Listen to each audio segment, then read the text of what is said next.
On a frozen night in East Prussia, the sky flashes without thunder. The light comes from guns, some firing outward, some firing in panic at shapes that might be aircraft, might be anything. In the rail yard, a locomotive breathes steam like a living thing, then dies as the fireman runs out of coal briquettes. A signal lamp swings in the wind, useless if the wire to the next box is already cut. And on the road beside the tracks, a column of carts moves the wrong way, away from the front, toward a city that is starting to feel like an island. By the end of the story, you'll understand why the last Eastern stronghold wasn't held by hero speeches. It was held, then lost by constraints: rail capacity, harbor throughput, ammunition handling, repair tempo, and the brutal arithmetic of distance in winter. One system decides whether a fortress is a fortress or a trap, the line that feeds it. When the front collapses fast enough, you don't defend a place in the abstract. You defend its inputs: fuel, food, shells, spare parts, radio batteries, medical dressings, and the time it takes to move them. The evidence starts with something unglamorous: a timetable. Exhibit A is rail. A fortress with rail access can be fed like a machine. Trains in, trains out, predictable cycles of unloading and turnaround. But in early 1945, the timetable becomes a crime scene. A yard can only process so many wagons per hour.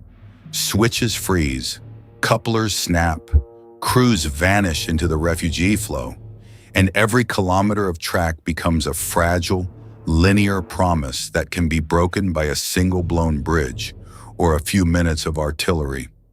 So engineers work like surgeons. They patch rails under blackout, set temporary trestles, and keep locomotives moving with whatever fuel still exists. Coal is rationed. Lubricants thicken in the cold. Boilers crack if you push them too hard. Yet if you don't push, the line dies. The defense is now maintenance, performed under threat on a clock. Exhibit B is the port. When rail falters, water becomes the substitute.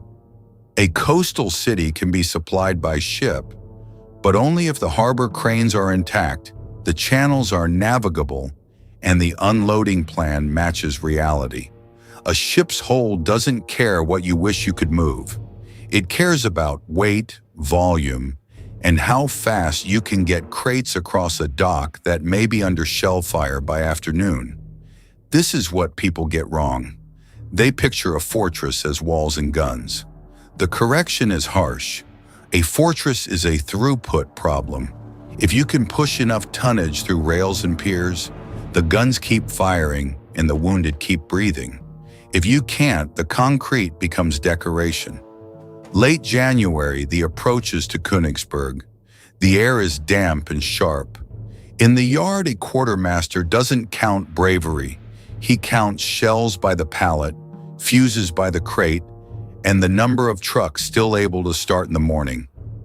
A battery commander wants more rounds for his 75 and 105. The answer depends on one question: can a train reach the unloading point before the next bridge is hit? If not, the inventory is theoretical. At the same time, the road network is choking.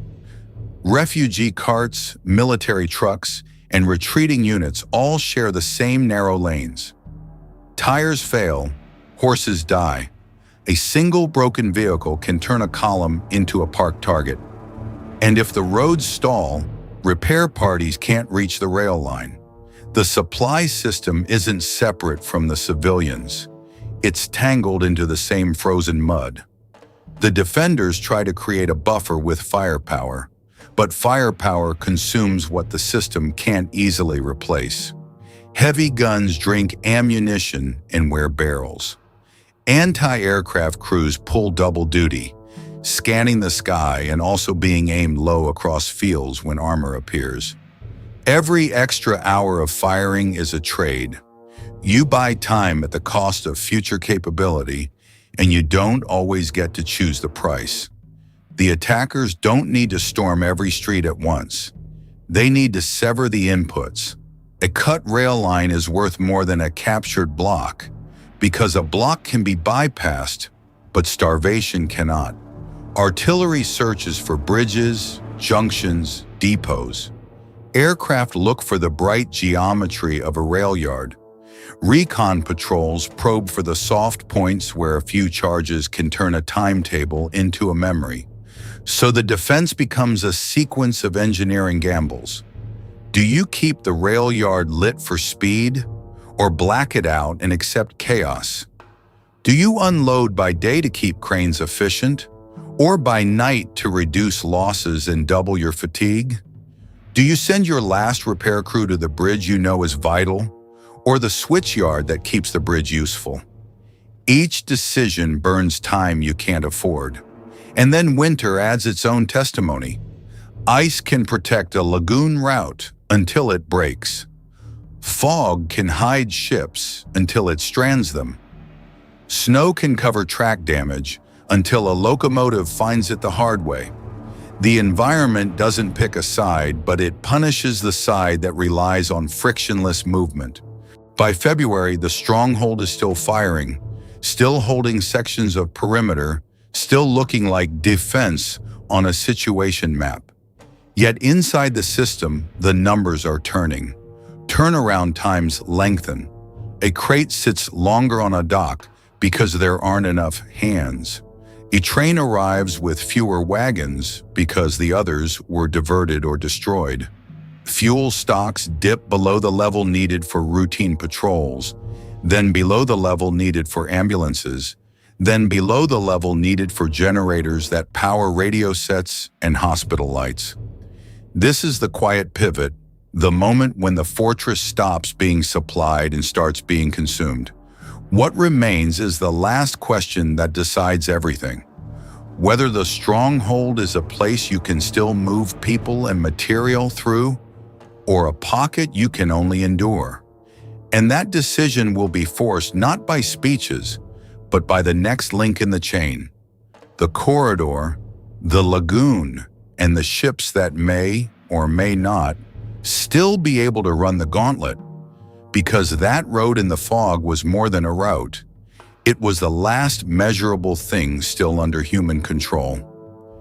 Every other line was being cut, jammed, or frozen, and the Stronghold's survival started to hinge on a narrow corridor and a shallow body of water, the Frischi's Half Lagoon.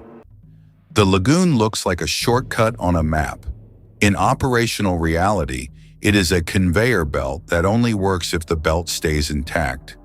You need loading points that aren't cratered, boats that can move in low visibility, crews who can navigate without lights, and an unloading rhythm that doesn't pile supplies into a dead-end yard.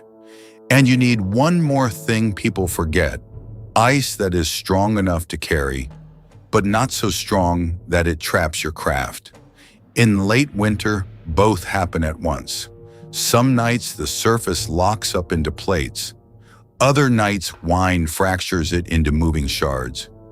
Each shift changes the math of tonnage and time. Exhibit C is the transfer itself. A rail wagon can carry a heavy load and arrive with predictable timing when the rail exists. A boat on the lagoon is slower and smaller, and it needs a secure sequence. Crate to dock, dock to hold, hold to pier, pier to truck, truck to depot. Break any link and the whole system starts storing cargo in the wrong place. A pile of shells on a dock is not ammunition. It's dead weight waiting to be destroyed. So the defenders try to protect the nodes, not the water. They sight guns to cover piers. They disperse stores away from obvious depots. They rig smoke to hide loading areas. But the attackers don't need to see every crate. They need to hit the cranes, the mooring points, and the narrow approaches that force traffic into predictable lanes. This is the first major reversal. The very thing that makes a lagoon route possible, limited entry and exit points, also makes it easy to strangle. Anchored vignette, a gray dawn near a makeshift loading pier on the lagoon, early 1945. The air smells of wet wood, coal smoke, and cold iron. Men move crates by hand because a powered winch has no fuel. A petty officer shouts over the slap of water against ice. A truck driver refuses to idle his engine. If it stalls, it may not restart.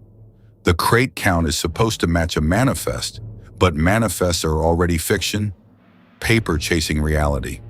A small craft pushes off, bow knifing through slush. Its cargo is mundane and priceless: rifle cartridges, machine gun belts, medical dressings, and a few boxes of fuses that keep artillery useful. On the far side, a unit is waiting for those fuses like oxygen. The question is not bravery. The question is timing. How long can the boat stay on course without a light? How long before a patrol aircraft appears? How many minutes does it take to unload before the next shell walks in? And how many such trips can you run before fatigue turns navigation into luck? What people get wrong is thinking sea supply is automatically safer than rail. The correction is procedural. A boat route compresses risk into a few exposed minutes at the pier, repeated over and over, with the same silhouettes and the same choke points. Rail can fail catastrophically, but when it works, it can clear large tonnage quickly. The lagoon route works by repetition, and repetition is what enemy fire feeds on. So engineers and logisticians start improvising to break patterns. They shift loading windows. They use decoy fires in one bay and load in another. They move cargo at the edge of darkness, then stop during predictable air times. They spread crates across multiple small depots, so one lucky hit doesn't erase a week of work. And that improvisation creates its own penalty: inefficiency. Each trick that reduces losses also reduces throughput. Smoke obscures the pier for the enemy and for your own crew. Decoys require fuel you don't have.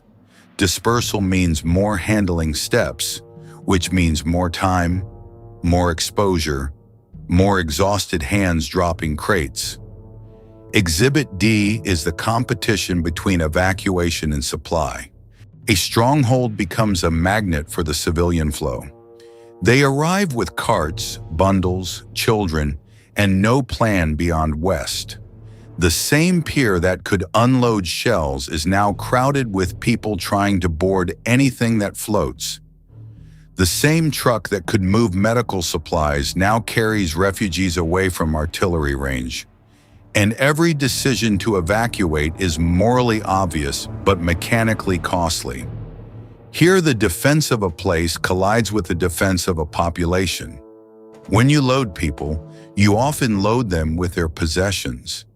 That increases volume without increasing combat power. It also slows turnaround, because human loading isn't forklift loading. You can't stack it like crates. You have to account for panic and cold and the simple fact that a family does not move like a pallet. Command tries to separate flows. In practice, they blend. Guards at the pier argue. A clerk stamps papers with shaking hands. A boat leaves half full because the crowd surged and the crew shoved off before the pier became a stampede. Meanwhile, the attackers tighten the net. Artillery searches for the rhythm. When do boats bunch up?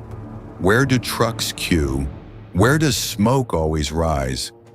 Even a few rounds can shut a pier down for hours, because pier damage is not just broken planks. It's the absence of confidence. When crews believe the next burst is coming, unloading slows to a crawl. People flatten into cover. Cargo sits exposed. The entire system loses tempo. And tempo is everything. A fortress can endure shortages if it can predict them. Prediction lets you allocate. Uncertainty kills you, because you cannot plan barrel wear, ration schedules, or fuel allotments if tomorrow's arrivals are unknown. Soon the defenders are not scheduling, they are reacting. That means the fastest unit gets the supplies, not the most critical one. It means repairs happen where a mechanic happens to be, not where the system needs him. Exhibit E is communications. In stable conditions, you can route supply with phone lines and rail control.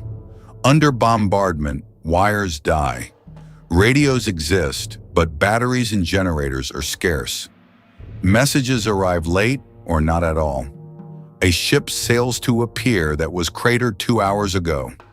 A truck convoy drives toward a junction that has already been cut. Mistakes aren't stupidity.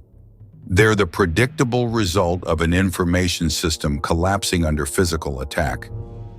Now the Stronghold's last Eastern identity starts to shift. It is no longer a place holding the line. It is a place consuming its own future. Each day of defense uses irreplaceable stock: engine parts, tires, fuses, trained crews. When those vanish, the fortifications don't matter. Guns without fuses are metal. Vehicles without tires are shelters. Radios without power are silence. And then the corridor itself becomes the single point of truth again. If a land corridor can be kept open, even briefly, it restores predictability. If it closes, the Stronghold becomes entirely dependent on the lagoon and sea, systems that are already throttled by ice, fire, and overload. The next decision is unavoidable and brutal: whether to spend the last mobile strength trying to keep that corridor breathing, or to pivot fully to evacuation and accept that the defense is mechanically ending. Because if you can't predict arrivals, you can't predict combat power, and the next move is always a guess made with someone else's blood. So the staff starts treating the corridor like a machine with a failing bearing.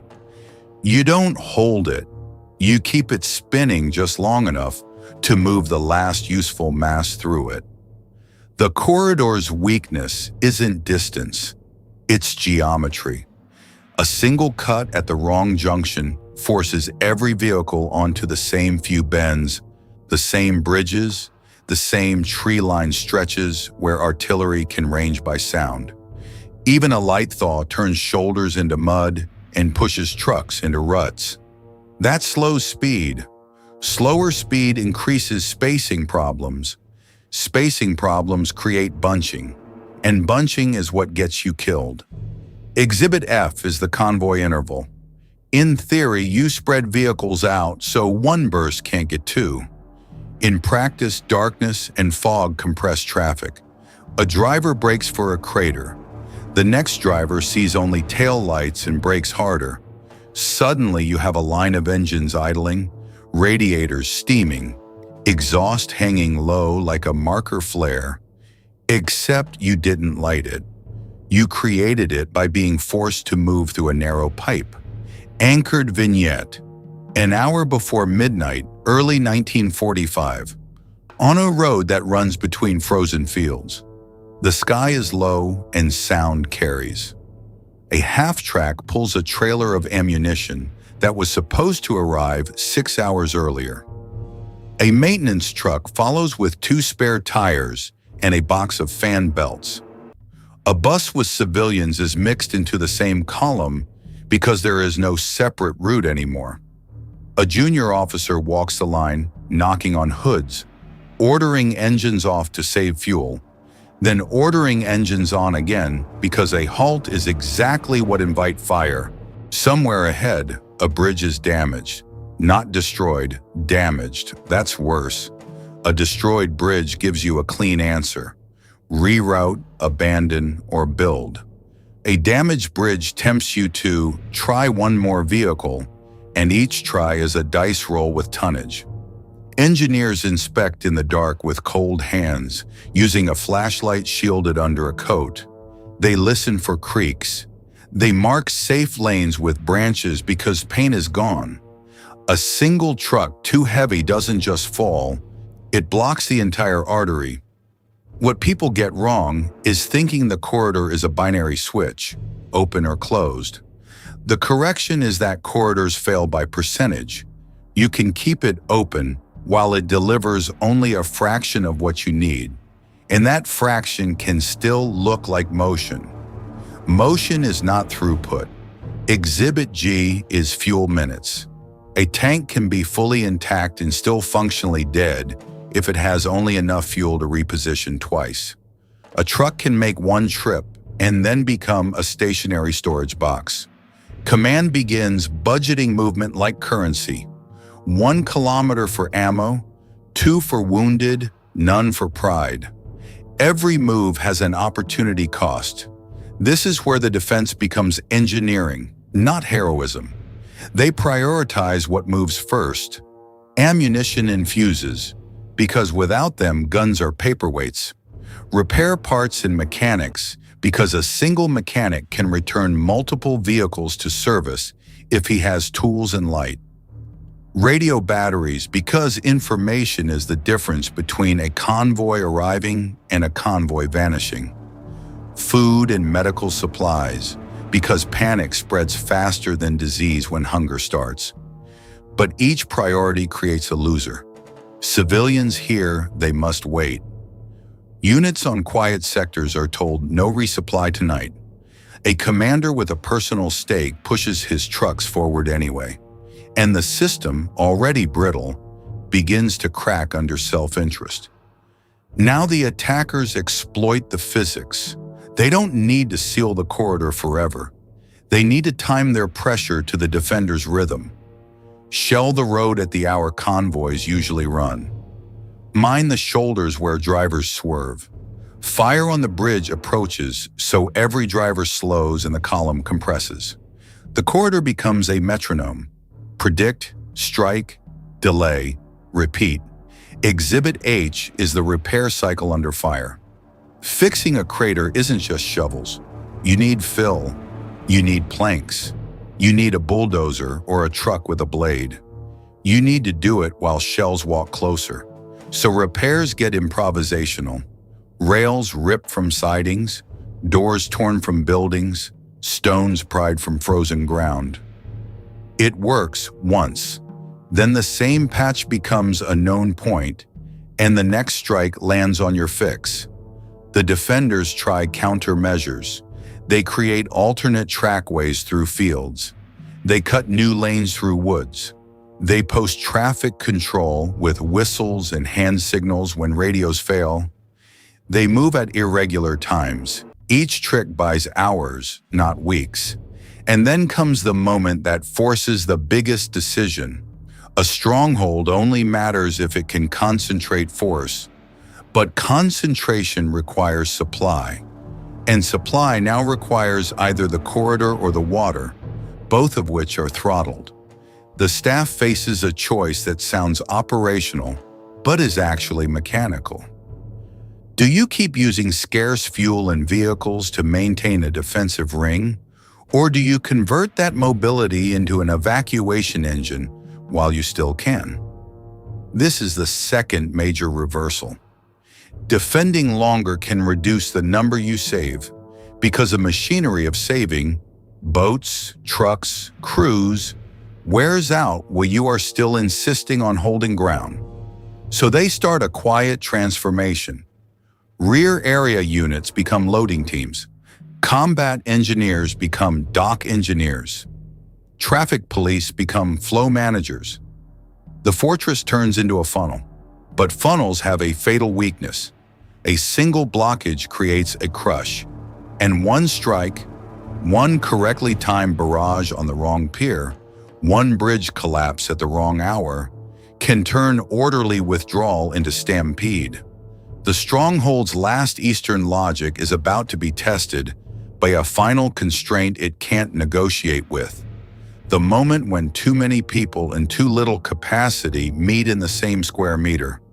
Because once bodies and vehicles share the same choke point, the corridor stops being a line on a map and becomes a pressure vessel. The defenders can still fire guns, but they can't uncrush a crowd. So they do what engineers always do when a system is about to overload. They add rules, gates, and timing. First, they separate flows. Wounded and civilians get one route. Ammunition and repair parts get another. Combat units get a third. Not because it's humane, but because mixing priorities turns every minute into an argument. They post guards at intersections with one job, deny passage even when people beg. Harsh? Yes. But a soft checkpoint becomes a clogged checkpoint, and a clogged checkpoint becomes a mass casualty event the moment shells bracket the square. Exhibit 1 is the loading rate. You can only load so many crates per minute onto boats, barges, or ferries, especially at night, especially under blackout, especially when the pier is damaged and every step can put a man in the water. The staff starts measuring time like a factory. Number of hands, number of hooks, number of pallets, number of trips from stack to deck. A commander who wants one more truck is told calmly that the truck's weight costs 3 boatloads of wounded. Anchored vignette. Before dawn, ice in the air, the pier surface slick. A forklift is gone, fuel, battery, or damage. So men become the machine.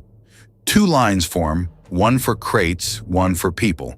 A corporal with a clipboard counts, not because paperwork matters, but because counting is control. Each pause is a surge. Each surge is a shove. A single stumble spreads like a fracture through a pane of glass. Now the attackers try to turn physics into panic. They don't have to hit the fortress everywhere. They just have to hit the nodes that create trust. The pier, the bridge, the traffic marshal point, the radio relay. A short barrage that lands near the waterline makes loaders freeze. A few shells on the approach road make trucks stop. And once trucks stop, the crowd presses forward because nobody believes the system is still working. This is where the myth dies. What people get wrong is thinking stronghold defense is primarily about thick walls and brave infantry. The correction is that a late war stronghold is a throughput problem first.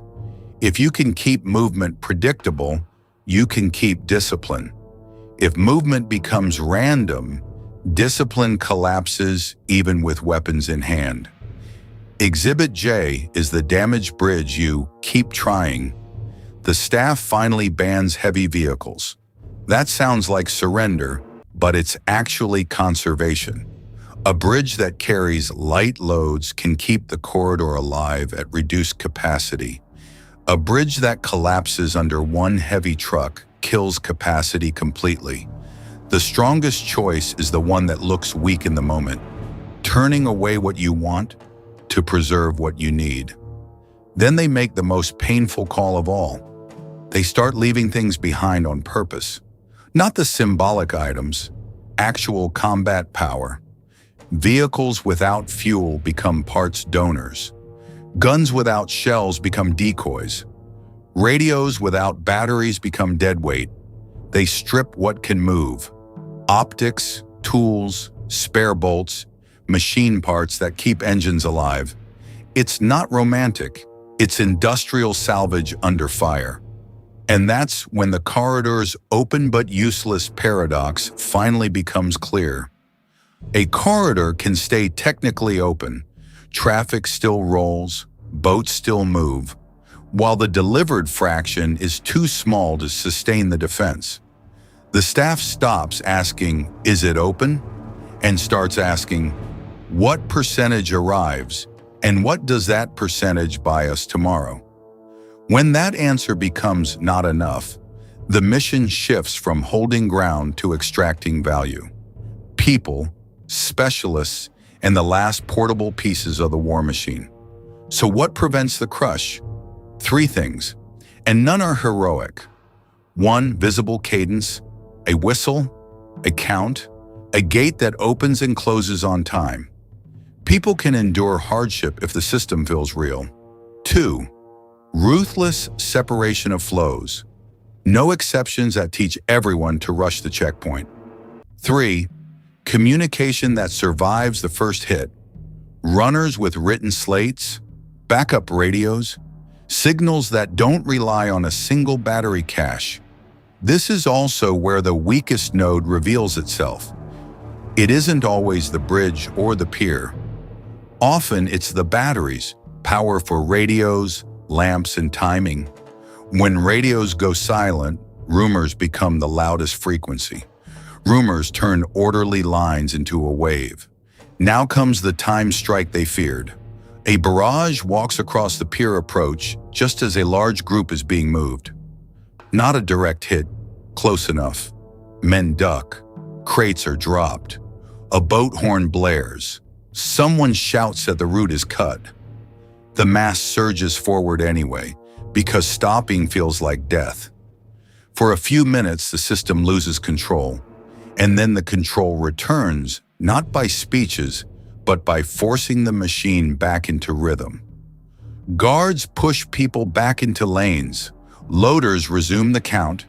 Engineers drag a damaged cart aside. A radio team, working from a sheltered corner, gets a signal through and confirms the next boat time. The crowd hears certainty, and certainty lowers pressure. Can that corridor be open and still strategically useless? Yes, and that's why the defense ends when throughput falls below the minimum needed to keep guns fed and vehicles moving. Which cargo choice saves the most lives later? Ammunition and repair parts, because they keep evacuation and defense functional long enough to move the wounded and the specialists. What is the single weakest node? Often the communications power, because once timing dies, panic replaces schedule. And when defense turns into a funnel, what prevents a crush? Cadence, separation, and redundant comms that survive the first shock. That's the real mechanism behind a last Eastern stronghold. Not mythic last stands, but systems pushed past their safe limits, then held together minute by people who understood that motion is not throughput and courage is not capacity. Thanks for watching. If you want more World War II stories told through real constraints and mechanisms, subscribe. Link is in the description.